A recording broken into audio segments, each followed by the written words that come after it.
everybody. Happy Sunday. We're here. It's working. I moved the entire setup, if you were with me last week, to my dad's. And when you unplug stuff and plug stuff in, have you ever had a projector? I used to do lectures all over the country. I used to kind of tour down around different venues. And you'd plug it, when you plug a projector in, right, it's a projector. All it does is project. Its job role doesn't change, its title doesn't change, it just projects. And then you have a computer and one cable that goes from the computer to the projector. And almost every single time I would plug it in and there would be a problem, and you'd think, well, why the hell, it's not. And then do you remember there used to be that thing where you had to plug it in first and turn the computer on first and then the projector, or turn the projector on and then the computer, and anyway, I worry about this. But we're here. Good morning. Hey Carol, hey Lucy, hey everybody. What is super lovely is so many of you, particularly those of you in the US who won't be watching this live, email me after the show to say that you caught up with it at a later point. I've got a cracking show for you today. I'm super excited about this. I'm doing lots of different things. However, I'm on my own again this week, so it makes it a little bit more clunky. So I was hoping for slightly sexier way of doing this, but it's going to be a tiny bit clunky, but I think that's okay too. Are you all okay? Are you all lovely? I hope you are. I'll tell you what though, look at this, the old autumn jumper's out. I've got a cold, gang, I think. Oh, Lucy, comment of the day, hello. Lucy says, lovely morning here in Bristol. I have my Jez Rose tea made in a proper teapot and everything. Incredible. Thank you very much, Lucy, that's lovely. I realise I've put that on there. I don't know how to get rid of it. You might stay there the whole show. Oh, it's okay, I can do that. Anyway, I've got some super cracking stuff, but I want to start talking to you about, now obviously it's live and it's me, so pretty much anything can happen. Lucy's got her Jez Rose tea. I've got my Jez Rose tea as well in this mug. There's just something gorgeous. If you didn't see last week, I've launched my own tea, gang. There's a whole range coming. This is not the final label, but I wanted to get it out so you could see. It's an absolutely gorgeous black Assam tea. And I'm going to extend the special offer for you this week because I know a couple of you didn't get it in time. So more on that a little bit later. Anyway, suction cups. Now, Woody is asleep just down here. He has been chewing on a pizzle stick, which hopefully the pizzle stick will keep him nice and quiet. Now, if you don't know what a pizzle stick is, it's probably not for Sunday morning telly, Sunday morning viewing. So maybe go look that up. But look it up on a full stomach. Or maybe not a full stomach, I don't know. Maybe you shouldn't, or don't look it up. But the dog loves it, and that's the important thing. Anyway, suction cups. Now, I don't know the history of the suction cup, because I was sort of, busy doing this. We've got some magic for you today this week, by the way. Loads of you, and I mean loads of you, I sent an email out to a load of people asking about Elevenses and the T-mail and stuff. I had like 200 replies about different things, so I'm super grateful. It's so nice that you checked in. So a couple of you said, hey, why don't you do any magic? And I will see you. Willow says they're on bog standard Waitrose tea, crumpets and honey. Now, crumpets and honey, super gorgeous. I just rediscovered crumpets. Isn't it weird how you forget stuff? Like, I tell you the other thing as I forgot was egg and cress sandwiches. I just forgot they existed, and then you have them, you're like, how have I not been eating this every single day? Hey Dave, from your hospital bed in Surrey. Oh, Dave, I'm sorry you're in hospital. I hope they're lovely. Listen, I am an ex-NHS and partly ex-hospital worker as well, so they do an incredible job.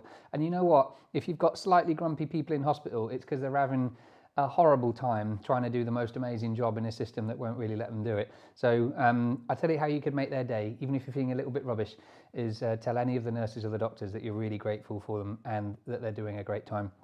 They're doing a great job. But I hope you get better soon, Dave. Anyway, Willow, this is what you need. Bog standard Waitrose tea or not. Have a little, and there's little sachets, so you can try the little sachets and see if you like it instead of committing to a full tin. But come over to the blue side. Anyway, crumpets, amazing. So well done on that. Now, suction cups. Can you stop distracting me? I think we're all agreed that they don't work, right? Doesn't matter what you're suction cupping or where you're suction cupping it to. In your car, on your windscreen, on a wall, in the shower. Let's move on. It doesn't matter what you're suction cupping or where. They don't work. Why do people put stuff, why do the people put a suction cup on stuff? Suction cups should be gone. We need to find out who invented suction cups. And also, the more you say suction cup, the more difficult it is to say. So we need to find out who invented suction cups. And I just want to sit down with them and have a little interview. Maybe they could come onto the Sunday Elevenses and say, hey, what were you thinking when you, like, surely you tested it and went, nah, they're a bit crap. Like, when it gets warm, they just fall off and you can't put anything remotely heavy. If they get wet for a long time, they fall off. If they get cold, they fall off. They're at best a temporary measure. So, you know, what were you thinking? And maybe they'll be able to tell me what their plan was with suction cups and why they called them suction cups. The more you say suction cups, the more ridiculous it is. You know that thing like when you write something, you know, it's a strange phenomenon because I don't have it so much. Oh, maybe I do. I was going to say I don't have it so much now. I type a lot for work. I used to write all my books out and stuff by hand, and I still write by hand, obviously. But you know, when you write the same word like lots of times, or you read it again and again, and it begins to look weird. It's like a strange, isn't it an odd thing? I think there's I don't know what it is. There's some kind of psychological name or process for that, but I forget what it is. But anyway, Willow says, found so much loose tea when the kitchen was being done, still not finished. So using, I absolutely hear you. When we moved, I was embarrassed. In fact, I threw some of it away. I put it as compost on the lawn. I mean, way over 30 different teas. It was, it's crazy, really silly. But you sort of get, you think, oh, while you're out, I'll treat myself. I've had to get, really rein it in. Hey, Mark, welcome. Thanks for joining us. What time did you get here? Quite a bit after 11. All right. Anyway, I hope you're settled. Hope you've got tea, maybe some crumpets. Is there anything else we can get you, Mark? Like a watch? Anything at all, you let me know. Dave says his gratitude for NHS teams is unbounded. I verbalise it confidently to the individuals. Well, you are a superstar. You were my favourite type of patient who understood we were trying our best. Anyway, I've got a shopping trolley theory. It's not mine, it's someone else's. I read it, blew my mind. I want you to come with me on a little shopping trolley journey. So, you're at the supermarket, right? And you take your shopping trolley in, you do your shopping, you go back to the car, and you've got a choice, haven't you? You can either take your shopping trolley, you never park next to the shopping trolley thing, do you? Right? That's like rule 101, because your car's going to get bashed and people are inconsiderate. So you always park a little bit away from the trolley park, the trolley station, whatever you want to call it, okay? I think that's it's given, right? But when you come back, you've got a choice. And it's entirely your choice, it's a free choice. Do you abandon the trolley wherever you want, because you're not going to get fined, no one's going to come and tell you off, and really you've only got yourself that you're encouraging to do the right act. But I think we all know that that's the wrong thing, because the trolleys are supposed to go back in the trolley park. It's more convenient for everybody else, it's tidier, it's safer, it's socially the right thing to do. But do you or don't you? And there's this fascinating theory. There's a whole team of psychologists on various different projects that have looked at this theory as to whether or not the sort of social dilemma about whether or not people take their shopping trolley back, because it says a lot about you, it says a lot about your character, and whether or not you're the sort of person that will innately do the right thing. Because the right thing, because there's no punishment, is there? There's no, the fallout of you doing the wrong thing is not, there isn't one. You've only got you to contend with, your own personal idea of what doing the right thing is. Yet you see loads of trolleys abandoned, don't you? So you think, actually, they're the sort of person that, I mean, even if you were in a rush, it takes like a minute, right? What time are you actually going to save taking the trolley back and coming back to the car? It's this kind of false sense that, you'll save time or something. Carol says, put it back. Mark says, put it back! With an exclamation mark. Dave says, weren't suction pads, we're still on suction pads, invented by an octopus or a starfish? I'm not entirely sure. Octopuses are intelligent, so maybe they didn't. Donna, hey Donna, says, always put the trolley back and make stragglers back if they are between me and the shop. Oh, and take stragglers back. Oh, I see what you mean. I thought you meant people. I was like, what is this turned into some kind of bizarre psychosociopathic thing where you're like, oh, you look like you're You've got nothing to do or stood there on your own. Madam, you look lost. Come with me. You see Donna pushing a trolley, like grabbing 5 people and a kid under the arm. Like that. Lucy says, always put it back as best I can. I've worked in retail too long. Insider there. Oh, Lucy, in the comments, tell me, how often is like the trolley thing a big thing? Are there, because when I see it, I see trolleys everywhere, like abandoned, like, just like children. Willow says, always put it back, especially if it's got my £1 coin in it. Do people still have £1 coins? Do you remember all those charity little disc things that suddenly everybody started doing and now you never see? It was like, it was a fake pound. You could clip it on your keys so you've always got the change. Who's this? Hang on. Whoa. Matthew says, I've observed people will often look around first before abandoning. That's my point. Because it's the wrong thing to do. So there's a subtle social pressure always, I think, to do the right thing. And I think what's really interesting is how that impacts us sort of long term and other decisions that we make in life, and actually reflects who we are as a person as well. Are we the sort of person that will instinctively do the right thing for us because we know that's the right thing to do because we want to be a better person? Or, as Matthew says, do you look around and think, oh, is anyone going to judge me? Therefore I'll put it back. Well, maybe we should judge ourselves a bit more. Mark says he's got the same problem in work with people leaving empty boxes on shelves.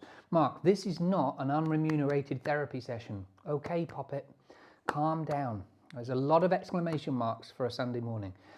Carol says she gets really irritated by those people who return them to the stand but just push it in, leaving it sideways. I tidy them up. Oh. Only Sunday Elevenses viewers would be the gorgeous people that care about the environment.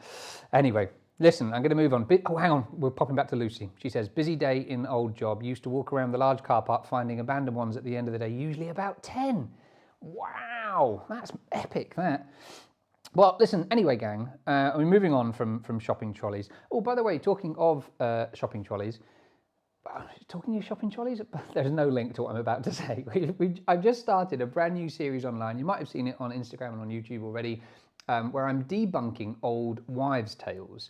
I've sort of got a lean towards nature ones, but I'd love to know if you've got an old wives' tale that maybe, I don't know, has been passed down through your nan or your grandma or your mum or even your dad's side. Maybe you just, don't know where it came from, but you just know this thing to be true, like rubbing butter on burns and all that kind of jazz. I want to test as many as possible to find out whether or not there's any truth in these old wives' tales. So if you've got one you'd like me to investigate, please don't be like my alleged friend who asked me to use my carpet to test the red wine, white wine theory, or if you kill a wasp, does it make thousands more come and find you? Or if a wasp stings you and you stay still, does it continue hurting? I don't want sort of psychopathic suggestions, if that's okay. It would be quite nice for you to be on my side, and we'll do them together. That's what I'd like to do. Anyway, listen, gang, I've got something special that I want to show you. I've got an amazing little cake review today. I think you're going to love it. But as you know, I collect puzzles, right? And as well as collecting puzzles, I also put the washing on in a bit of a fit in the morning, thinking, oh, I want to tidy up and get ready, and then forget to shut the door, and also forget that probably any second now it's going to start bleeping. And I have a problem with my hearing, so I can't hear really high-pitched bleeping. So there's going to be probably for the next 15 minutes an alarm telling me that the washing's done that I can't hear, but you'll be able to know. So let me know when you hear that. Donna, I've never heard that. Donna's old wives' tale. If you lie, your tongue turns black. Wow.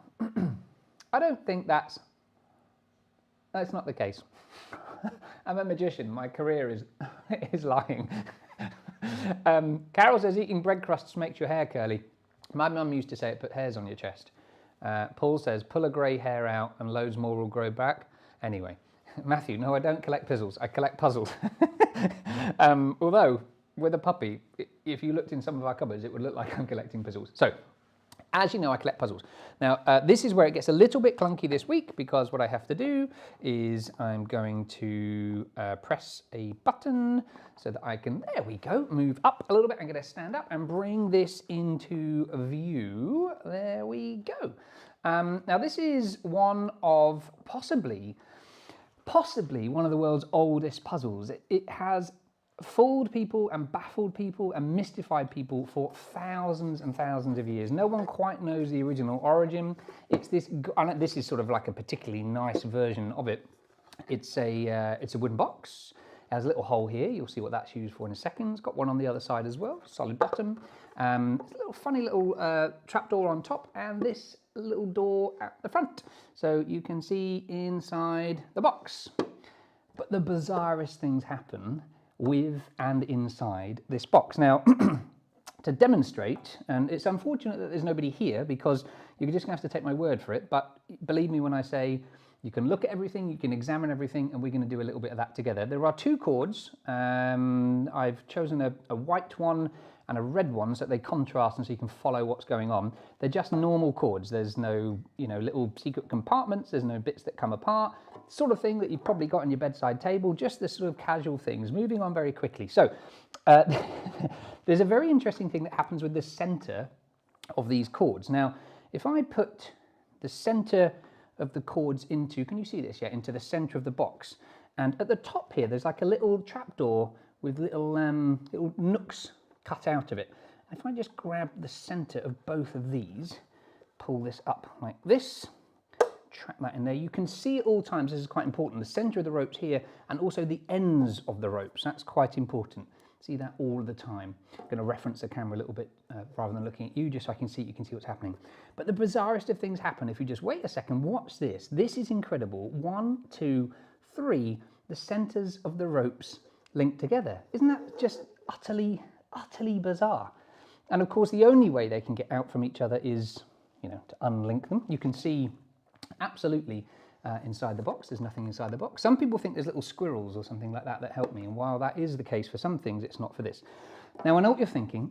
You're probably thinking, well, that's all very well, Jez, but there was a point there that we didn't get to see the middles. So perhaps there's something sneaky going on in the middles, and that's perfectly understandable. So we're going to do the same thing again, but this time I'm going to use those little cutouts at the top of the box so that you can see the middles at all times.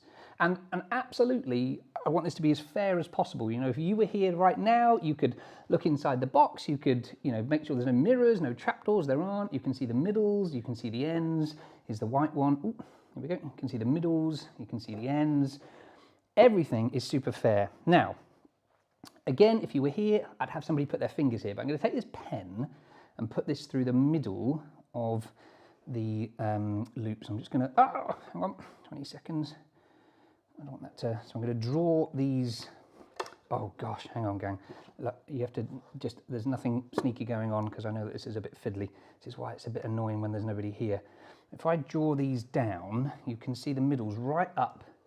You see that? Right up to the last minute.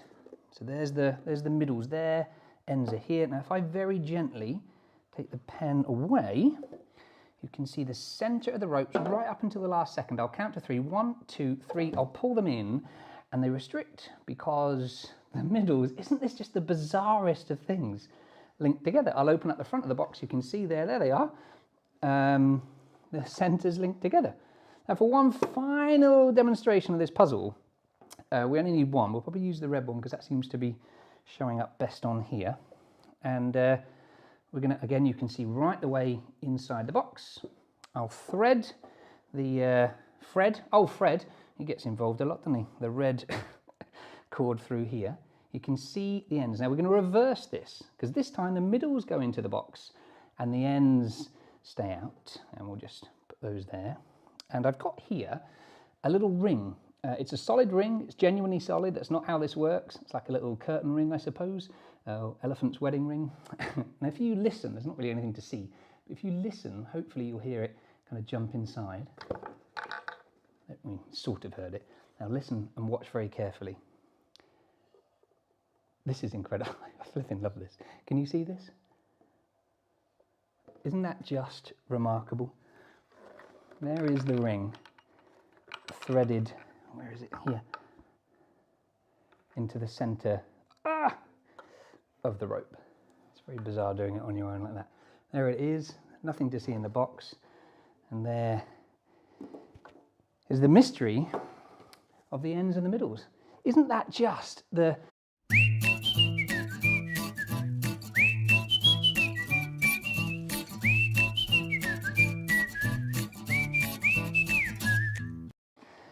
So here we are, the little cake review. I love that. Isn't it just that it's one of my most favourite puzzles.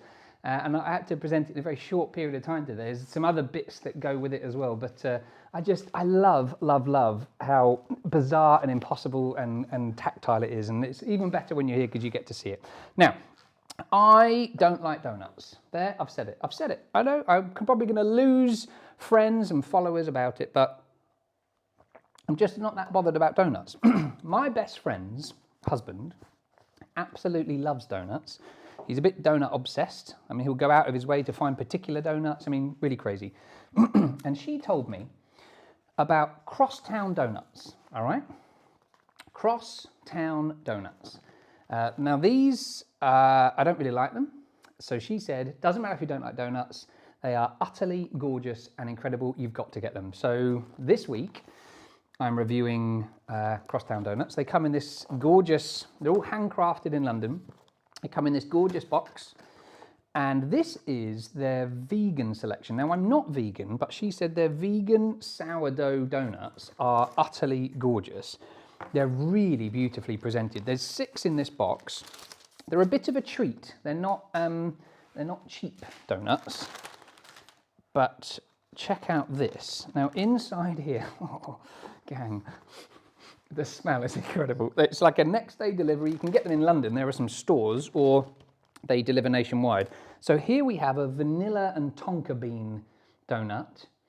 And this is chocolate ganache or something. And this one's cinnamon swirl. Now, you get 6. They are utterly gorgeous. So this one here, oh gosh. I mean, look how thick they are. They're nothing like a donut I've ever tasted in my life. Oh my word.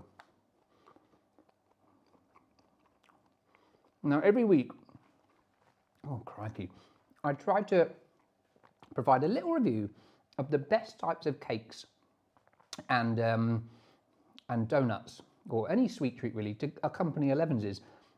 And there's something a bit cute about a donut, isn't there? It's different. It's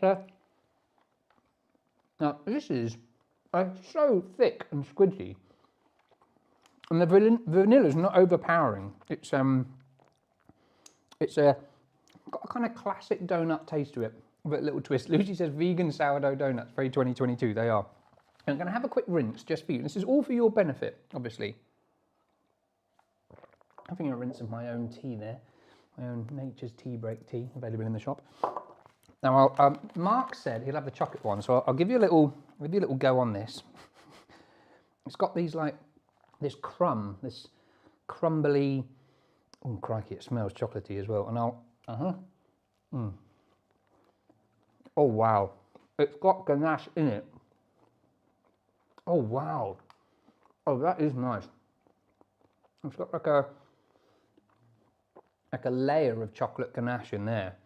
That's pretty delicious, gang. And then lastly, I don't want to take up all the time doing this, is this cinnamon swirl one. And this looks quite special. It's solid. The others are ring donuts. This is a solid donut. And it's got this glaze on the top and a kind of crumb. Donna says, what does tonka bean taste like? That's a very good question. Kind of,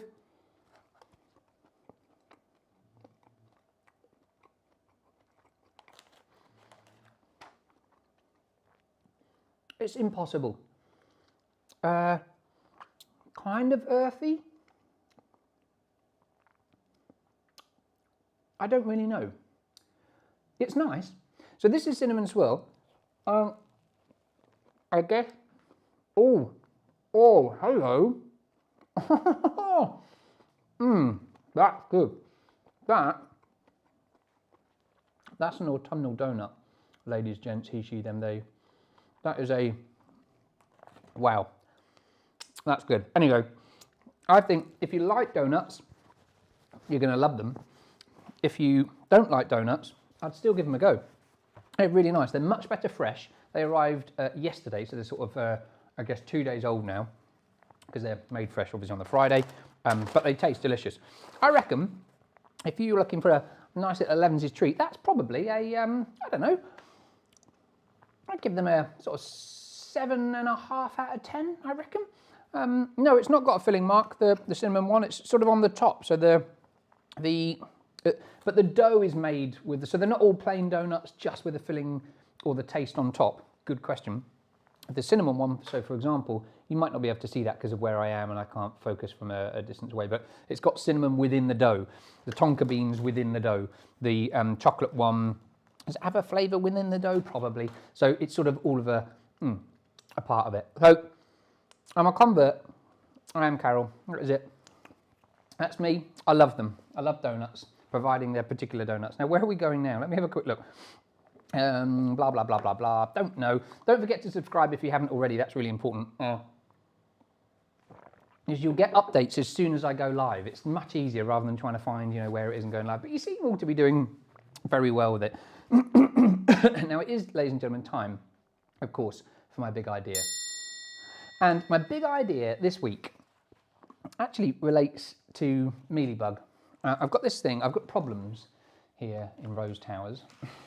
And the big problem, I don't know if you remember in the last house, the absolutely stunning golden vein plant I had. The golden vein plant it's a tropical plant. Everybody said how much you loved it. Well, gradually, bit by bit, it has been decimated to this. Actually, there's a thing, just a little tip here. I tried to make these informative for you. If you are going to do any sort of live broadcast that involve plants and you want to sort of move them around, absolutely make sure before you hit go live that you haven't recently watered it. Because what happens then is you end up with a lap covered in rainwater dribbling down your leg onto the carpet at a point where you can't really do anything about it. So it's been decimated. All of the leaves, this was abundant with leaves, and it's this damn mealybug. We've got real problems with mealybug again. I seem to knock it back, and then it comes back and knock it back with a vengeance. I really don't know what to do, short of maybe having to do daily swabs with alcohol. You get this kind of white, spindly. It almost looks a little bit like spider's web. You can tell that they're about, and then you get these very, very dark patches that look a bit like tonka beans. Actually, funny enough, I feel a bit like David Bellamy. Or a pervert. I was like, ooh. I can't edit it, doesn't matter. So there are these dark like little discs, and those dark little discs are sort of cappings over the eggs. And then what you start to see is tiny little white flecks and slightly bigger white mealybugs. You can just about see them if your eyes are good, if not you need a magnifying glass. And they appear everywhere, and they eat all the new shoots that come out. So if like this, the plant's been decimated and there's nothing left of it, when these little new buds start to come out, they run to it because they like all the, like the new tasty bits of fresh plant, and it never really recuperates. So, but they spread, and I don't quite know how because they don't fly, but they are literally everywhere now. We just had new doors and windows put in. And I'm just noticing how, because there's so much more light coming into here, I look so much more bleached. Anyway, Carol says, I think puppies love donuts. They do. This puppy likes anything, literally anything. Anyway, what was I telling you? Yes, so if you've got mealybug, your plant starts to look a little bit sick, or perhaps, you're sort of wandering around a bit and thinking, what are those little black, sort of dark brown dots on there, all those white dots. The best thing to do is to get some alcohol, like neat alcohol, and go and rub all of the plant leaves, and it takes so much time. And then to get some neem oil with a little bit of warm water, because obviously it's oil, so if you put cold water in, it's just going to separate, and then spray them regularly with neem oil. But it's I tell you what, it's a bit depressing because it's a nightmare. They are absolutely everywhere. But listen, gang, we've come to the end of this week's Sunday Elevenses, so I hope you don't have too much trouble with your mealybugs this week. But it's been lovely you joining me, as ever. I can't believe how quickly these go when you get into the swing of it, and it's so nice to have you chatting to me as well. We're shortly finding out how we can bring some of you into this, which will be really nice. Dave says, is there any sort of predator that eats the bugs? There are, as a particular type of ladybird, It's an Australian species of ladybird. It's already here in this country. You can buy it here. It's bred, and you let them go and they eat, and it works incredibly effectively. However, they are ladybirds, so you know they want to fly and reproduce and go and see life. You know, go out in the town. I don't know. So the problem is, if you buy them and release them in your house, you need to seal the house up. You can't have the doors and windows open. You need to seal all of the vents in the windows so they can't get out. And what I did when I was staying at my mum's before is I had temporarily, or I thought temporarily, we were there months in the end, but I put all of the houseplants in one room, released the ladybugs in there, sealed the window, shut the door and left them there. And it worked incredibly well. Clearly didn't completely kill them, or they were dormant or something, because, you know, 6 months or so on and we're starting to see loads of it again. So unfortunately, there's no kind of, you know, clear cut, you'll never get them again. It is something you have to keep managing. But I guess, you know, look, the thing is I've got over 100 houseplants here. There's probably the best part of 45 just in this room. So I haven't, you know, I've got great conditions for breeding them. If anybody wants mealybug, let me know. So my little sign off for this week, I like to always leave you with something nice. A little thought maybe for this week. I found this really lovely quote this week, and I thought, ooh, that's something I think I might share with my Sunday Elevenses people. So I'm going to leave you with a little something, and I hope you've all enjoyed, by the way, the Things with the Queen. It's been a lovely sort of send-off for her, hasn't it? Dr. Alexandra Solomon, she's a therapist and a teacher that she works online. She says, be the things you loved most about the people who are gone. Oh, no, she didn't say it. It was an unknown thing. She reposted it. Sorry, look at that. So somebody who we don't know. Be the things you love most about the people who are gone. And what, of course, that does is it gives us just that little moment to reflect a little bit on those that are loved and lost. Think about the reasons that they stand out for us that are positive and think, how can I emulate that and be a part of their legacy? Gang, it's been utterly gorgeous as ever. Have a wonderful week. Get wrapped up. I've got a bit of a cold. I might go and paracetamol up and have a little snuggle under a duvet with a dog who stinks of pizzle. See you next week.